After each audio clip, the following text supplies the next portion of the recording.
Susan, we both write essays and we both write fiction. For me, in fact, the two activities are not very different. How? Well, first of all, I'm not very verbal. Really, I have no facility with words. I don't believe that for No, a minute. it's true. It's true. And the struggle for me to write anything, essay or fiction, is always that there is a kind of model of something that I've seen or something that I've perceived in some way or another. It may be in a life, it may be in a film, or it may be in a painting or a work of literature, somebody else's.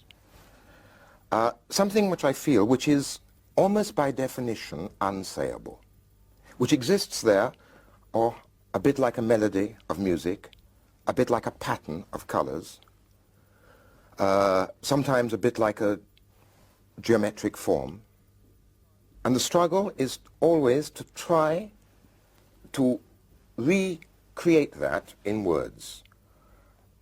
The struggle is a question of precision, so that finally the words are as close as possible. They're never close enough, but as close as possible to that model, which is non-verbal, which I have felt, intuited, perceived, sensed.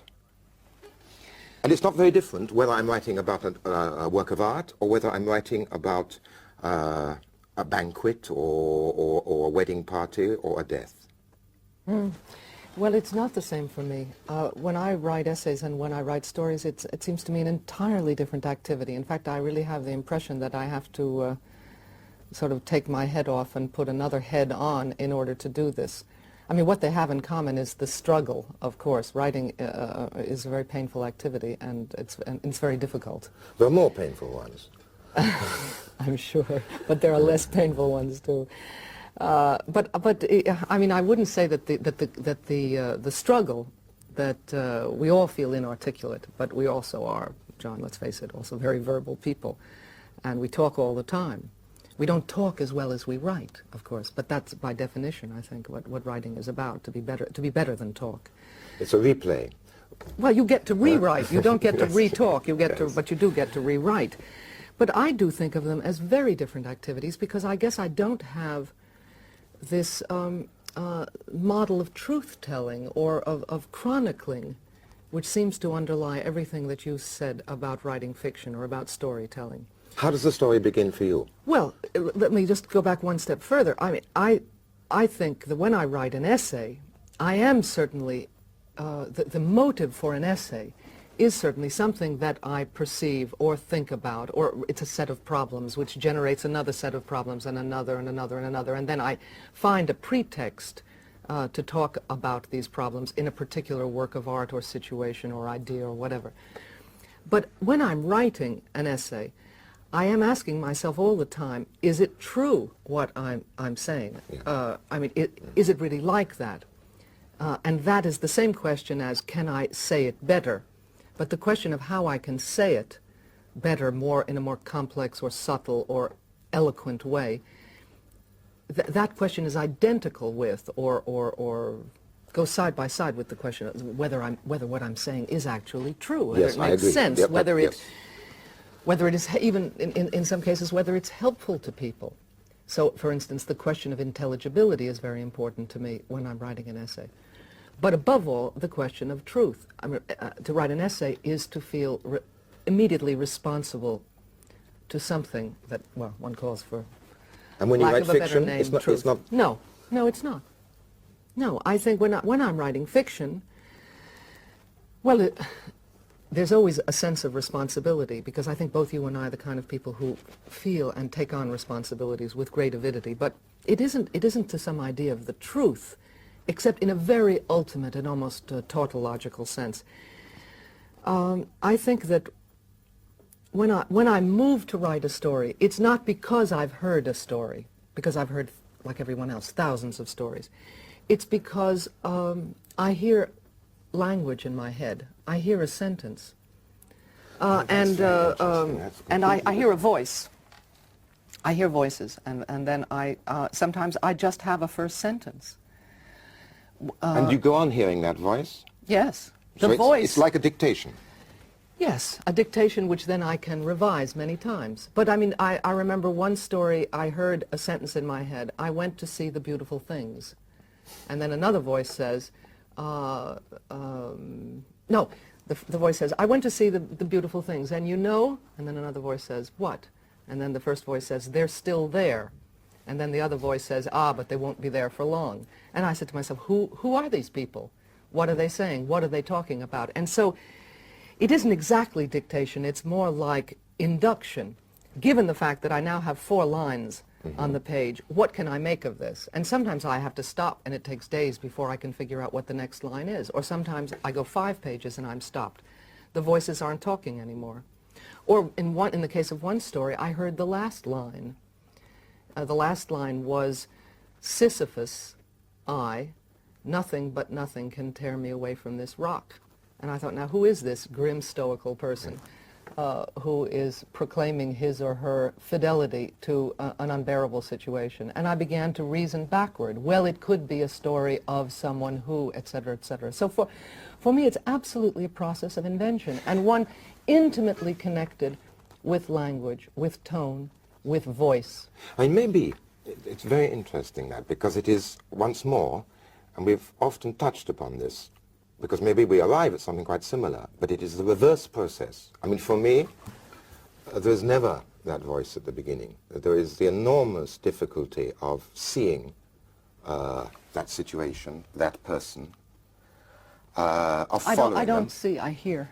No, I see. That's perhaps why I like to make movies, because I don't see. I only hear when I write, and therefore I want very much to see, and that I like to do with images. And then when that person language. is really there, which is probably in the real time of writing, somewhere around about 2/3, not necessarily 2/3 of the text, but 2/3 of the writing time, the months or the years, then suddenly the voices come. And then I just write. I mean, but they come after the situation or the people have been established, not before. No, for me the people come out of the language. I feel... And for me, the language comes out of the people. I think my attitude is really... Well, for one thing, I mean, it's very clear from our conversation that I'm really loyal to certain modernist assumptions about art, about literature, which I think you have come to question and abandoned the practice of, because I think of earlier work of fiction of yours, like your novel G.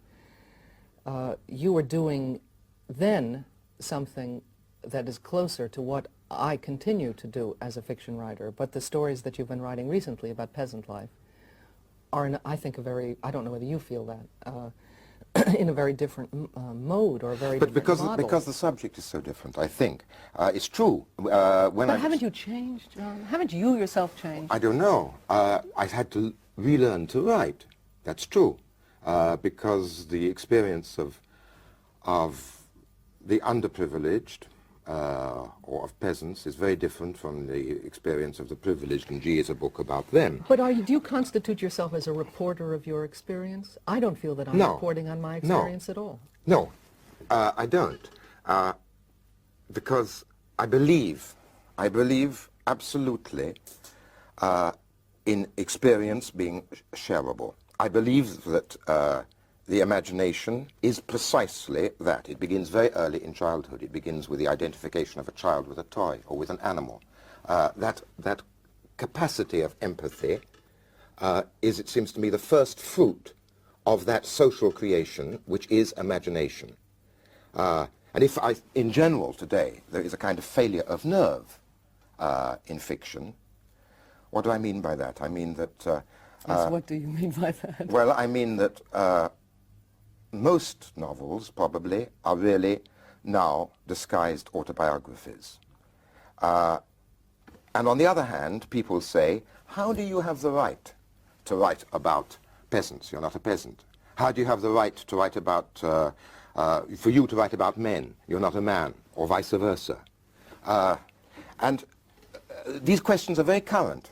And the crisis of nerve, the failure of nerve, is that it is not possible to write about what one has not lived or what one has not seen. I don't believe that. You think that's why there's so many novels about professors, because Yes, professors of course. or about Yes. writers? Yes, obviously. And finally, Don't you think this also has to do with the competition of other modes of storytelling? Because we've gone from the broadest sense of storytelling, the oral storytelling, to the specifically literary model. But after all, we have storytelling through movies. yes, for but there's instance. always a story behind them. I mean, the story has to be written first, not necessarily in book form. No, but I'm not saying that. I'm saying, don't you think that a lot of the so-called crisis of storytelling, which I think, and here I think you're thinking specifically of a crisis or a sense of incertitude or a limitation of ambitions, let's say, among most fiction writers. We're talking about the writers of so-called novels and stories, but a movie director, who is often, at least in Europe, the same person as the author of the script, doesn't think that he or she can not make a movie about some milieu or environment which he or she doesn't share. Movies are about lots of different things. Yes. Are about more different things, perhaps, than, I'm talking about serious movies or movies we admire or we like, than fiction is. Why should the fiction writers be demoralized? Why should they feel these sorts of scruples that you're suggesting? I think it's partly because they feel the competition and the success of other modes of storytelling, which have a larger audience. The fact is that written fiction has proportionally a smaller audience. And I think something different. I mean, I think that the novelist is somebody who says, come, and I'm going to show you what is happening inside that private house, that private heart. And it is finally the novel, which is a very small period of the millennia of storytelling, is about the private and the privileged. Which, I mean, there's no reason that when I say that it's not that I'm denigrating novels, but I think that is at the heart of its form. And actually, what happens there is no longer very important in the world. Oh, I couldn't disagree with you more. I mean, first of all, we have all the tradition of 19th century novel writing. It was important then, very important. But I think it's important now. I mean, I don't think Zola or Balzac or Dickens are saying, come, I will show you the private as opposed to the public. I think it's precisely that they thought that the private and the public were interrelated in a sense that they we were don't then. anymore. I think they still are. Why should they? I mean, human nature hasn't changed. No, but the capacity of choices has changed. Novels are about choices. Stories are often about being up against it, where there's almost no choice except how do you react to that? With courage, with cunning, with caution, those sort of choices. But those big choices in which, and their consequences, which is the theme of so much in novels, those choices are no longer open to most people. I don't believe that, I never thought I would come out as a great defender of the modern age, but I don't believe that people have fewer choices now. I think in many senses they have much larger choices. One could say that their sense of choice has been devalued precisely by being so expanded, as perhaps our sense of art has been devalued by the very multiplicity of art products that we're surrounded with through various means of reproduction and dissemination and diffusion of art. But I don't think we have fewer choices. I think we are precisely suffering from a kind of crisis of imagination or crisis of nerve. But I don't think it's because we're more unfree now than we were, or we don't make choices about our lives. Who is we there? That's the important question. Yes, we are more free. But well, I think more people are free, I think. The vast majority of people, of course, are not free in the sense that we in this part of the world are free. But I think more people are free. John, we're going to go on talking about this for many years, I'm sure. But now, alas, we have to stop. Good night.